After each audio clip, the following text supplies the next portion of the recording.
Umugwi warujejwe gutora abanyagihugu ahabwa agashimwe kitiriwe Ernest Manirumva yahora icegera c'umukuru w'ishyirahamwe Oricom warugizwe n'abantu batandatu ukaba warongowe n'umukenguza mateka Sylvestre Ntibantunganya yahoze arongoye Burundi. Ako gashimwe kakaba kahabwa umunyagihugu yashoboye gukiza abandi mu mwaka w'igihumbi kimwe n'amajana 1993 igihe igihugu cari mu ntambara inyuma y'iganagurwa rya Perezida Melchior Ndadaye. Uyu mugwi umaze guca hirya no hino amadosiye y'abarondera guhabwa ako gashimwe waciutora umufasoni Maria Makurata Nzohabonimana aturuka muri komine Rutegama aravuga ingene yashoboye gukiza abariko bararondegwa ngo bicwe kandi badasangiye ubwoko.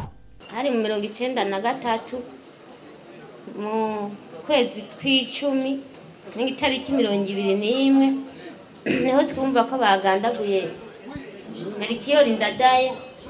Hanyuma abantu baca batangura gushwa baduka kuza kwica abatutsi ku buryo rero bahavuye baca bahungira muhiri wacu ca turabakira turabanyegeza.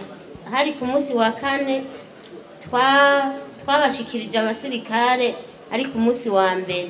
Jewe ntako tutagize kugira ngo abo bantu bashobore kurokoka bakadutera hakaza ibigwi by'abantu bije ngo duhereza abatutsi bose bari ngaho. Eka na bamwe mu bakingiwe n'uwo mufasoni nabo nyene bararonse akanya ko gushinga intahe ukuntu bashoboye gukingirwa n'uwo mufasoni. Mubo umutamakazi Maria Habonimana yanyegeje ndimwo n'abana biwanje n'abandi bana batandatu baraje n'inzu yiwe bagomba kuyiturira na essence. Ivyo yavuze yuko yaraduciriye icanzo ko twagiye hama tunyegeza no kwidare twamara iminsi 4 gushikaho Imana rugira amabara aratanguye kugururwa gushikaho twe tuca tubanza twaja mu buhungiro mu Giheta. Nta kindi nogira kiretse kumushimira kuko sanga ndamushimira uko n'injuta akaba n'umugenzi. Je mu bantu bakize muri 93 bakize ku 10 muri 93 nkaba nitwa Gahimbare Gate akaba umuntu yanyegeje nitwe dusangiye ubwoko na gatoya akaba ari umumama yitwa Marie.